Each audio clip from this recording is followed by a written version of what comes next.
hi friends welcome to रेन्ना सமையல் இன்னைக்கு என்ன சமையல் பார்க்க போறோம்னா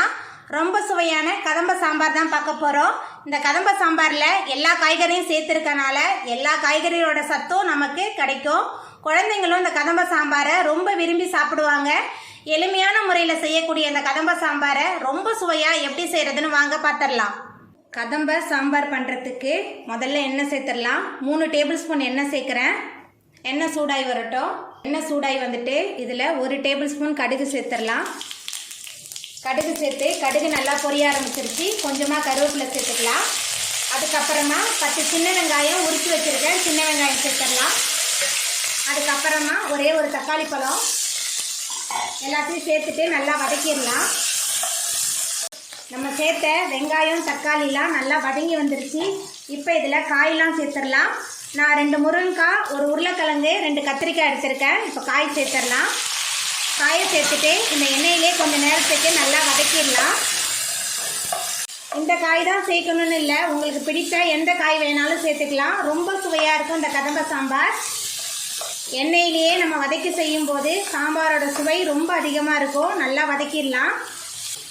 நம்ம சேர்த்த முருங்கைக்காய் கத்திரிக்காய் உருளைக்கிழங்கு 3மே எண்ணெயில் நல்லா வதங்கி வந்துருச்சு இப்போ இதில் சாம்பார் தூள் சேர்த்துக்கலாம் இது வீட்டிலே ரெடி பண்ண சாம்பார் தூள் 3 டேபிள் ஸ்பூன் சேர்க்குறேன் அதுக்கப்புறமா மஞ்சள் கொஞ்சமாக சேர்த்துக்கலாம் சேர்த்துட்டு இந்த சாம்பார் தூள்லாம் இந்த காயோட நல்லா கலக்கிற மாதிரி நல்லா கலந்துடலாம் நம்ம சேர்த்த சாம்பார் தூள் காய் எல்லாமே நல்லா கலந்துருச்சு இப்போ இதில் கொஞ்சமாக புளி தண்ணி சேர்த்துக்கலாம் அதுக்கப்புறமா காய் வேகிறதுக்கு தேவையான அளவுக்கு தண்ணி சேர்த்துக்கலாம் தண்ணி சேர்த்துட்டு நல்லா கலந்து விட்டுறலாம் தண்ணி சேர்த்துட்டு நல்லா கலந்தாச்சு இப்போ சாம்பாருக்கு தேவையான அளவுக்கு உப்பு சேர்த்துக்கலாம் உப்பு சேர்த்துட்டு நல்லா கலந்து விட்டுறலாம் நம்ம சேர்த்த புளி தண்ணி நல்லா கொதித்து புளியோட பச்சை வாசனை போகணும் அதே சமயம் நம்ம சேர்த்த காயெலாம் நல்லா வெந்து வரணும் அது வரைக்கும் வேகட்டும் இப்போ ஒரு மூடி போட்டுடலாம்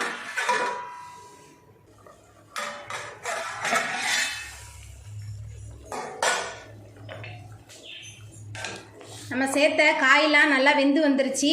இப்போ இதில் நம்ம மாங்காய் சேர்த்துக்கலாம் நான் ஒரு மாங்காய் நறுக்கி வச்சுருக்கேன் இப்போ மாங்காய் சேர்த்துக்கிறேன் மாங்காய் சேர்த்துட்டு நல்லா கலந்து விட்டுறலாம் மாங்காய் சேர்த்துட்டு நல்லா கலந்தாச்சு இப்போ நம்ம வேக வச்ச துவரம்பருப்பை சேர்த்துக்கலாம்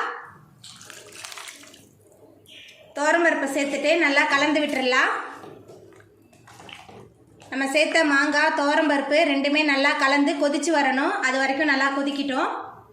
மாங்காய்லாம் வெந்துருச்சு குழம்பு நல்லா கொதிக்க ஆரம்பிச்சிருச்சு இப்போ மேலால் கொஞ்சமாக பெருங்காயத்தூள் சேர்த்துக்கலாம் அதுக்கப்புறமா கொஞ்சமாக கொத்தமல்லி தழை தூவிட்டு நம்ம அடுப்பை ஆஃப் பண்ணிடலாம் அவ்வளோதாங்க நம்மளோட கதம்ப சாம்பார் ரொம்ப சூப்பராக ரெடி ஆகிட்டு நீங்களும் உங்கள் வீட்டில் இந்த சுவையான கதம்ப சாம்பாரை செஞ்சு பாருங்கள் இந்த வீடியோ உங்களுக்கு பிடிச்சிருந்தா லைக் பண்ணுங்கள் ஷேர் பண்ணுங்கள் கமெண்ட் பண்ணுங்கள் சப்ஸ்கிரைப் பண்ணுங்கள் அப்படியே பக்கத்தில் உள்ள பெல் பட்டனையும் கிளிக் பண்ணிடுங்க நன்றி